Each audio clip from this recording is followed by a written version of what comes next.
aussi chez Abdelhamas. Ils ont tué Zan, Mira, Abiel, chez Madelouad. Ils ont fouillé partout, ils ne l'ont pas trouvé, alors ils ont égorgé toute sa famille. Sa fille aînée, ils l'ont brûlée vive. Je reviens de chez Alam. Chez lui aussi, ils sont venus.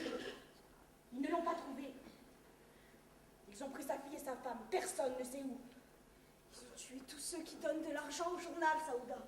Tous ceux qui y travaillent.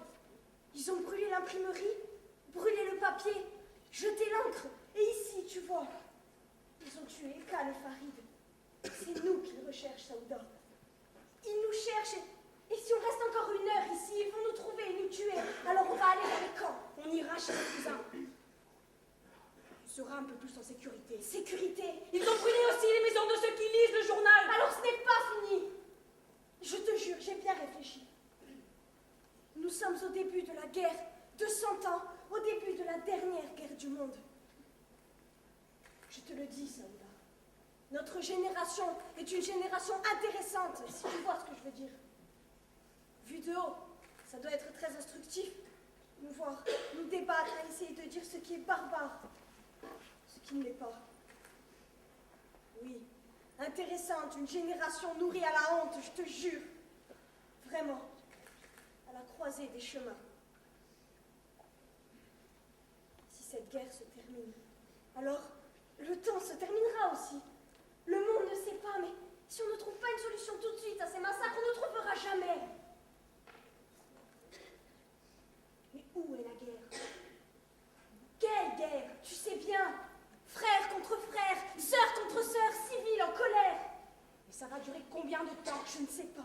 Les livres ne le disent pas. Les livres, c'est bien. Mais les livres sont toujours soit très en retard, soit très en avance. Il y a un effet comique dans tout ça. Ils ont détruit le journal. On en fera un autre. Il s'appelait La Lumière du Jour. On l'appellera Le Chant du Levant. On n'est pas sans ressources. Les mots sont horribles. Il faut rester lucide. Voir clair, faire comme les anciens. Essayer de lire dans le vol des oiseaux, les augures du temps. Devinez. Devinez quoi? Et qu'elle est mort. Il reste son appareil photo. Des images cassées. Une vie détruite. C'est le monde où les objets ont plus d'espoir que chacun de nous.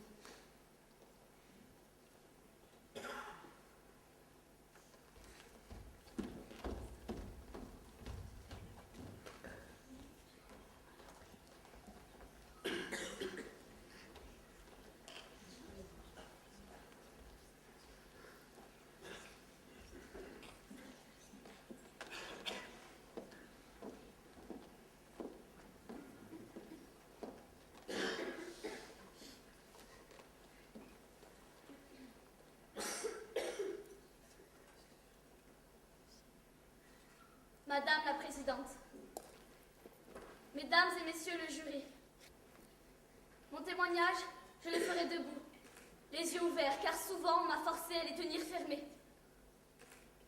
Mon témoignage, je le ferai face à mon bourreau, Abou Tarek.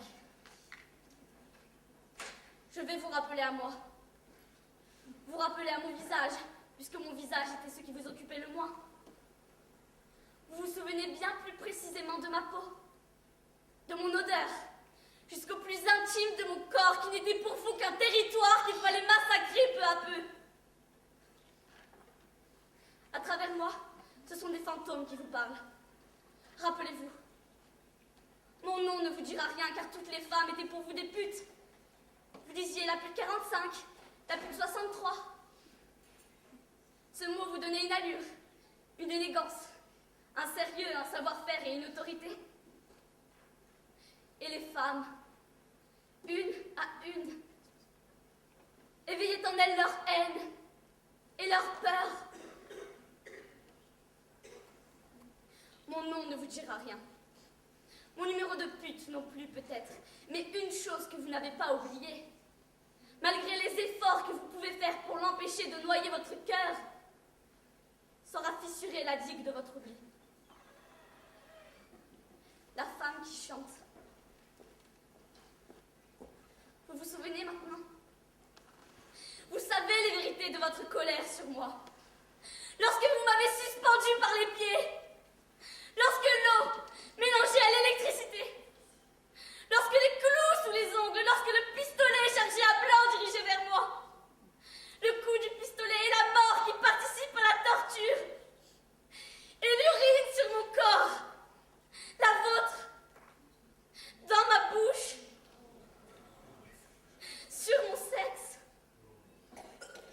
et votre sexe dans mon sexe, une fois, deux fois, trois fois, et si souvent que le temps s'est fracturé. Mon ventre qui gonfle de vous, votre infecte torture dans mon ventre est seule. Vous avez voulu que je reste seule, toute seule pour accoucher. 2 enfants jumeaux. Vous m'obligez à ne plus aimer les enfants, à me battre, à les élever dans le chagrin et dans le silence. Comment leur parler de vous? Leur parler de leur père? Leur parler de la vérité qui, dans ce cas, n'était qu'un fruit vert qui ne mûrirait jamais? Je vous promets qu'un jour ou l'autre, ils viendront se mettre debout, devant vous, dans votre cellule, et vous serez seul avec eux, comme j'ai été seule avec eux. Et tout comme moi, vous ne saurez plus rien du sentiment de l'existence. Un rocher le ressentirait mieux que vous. Je vous parle d'expérience. Je vous promets aussi que lorsqu'ils se présenteront devant vous, tous 2 sauront qui vous êtes. Nous avons échoué en tout. Nous pourrions peut-être encore sauver cela, la dignité. Vous parlez comme je vous parle, témoigne de ma promesse, faite envers une femme qui, un jour, me fit comprendre l'importance de s'arracher à la misère. Apprends à lire, à parler, à écrire, à compter. Apprends à penser.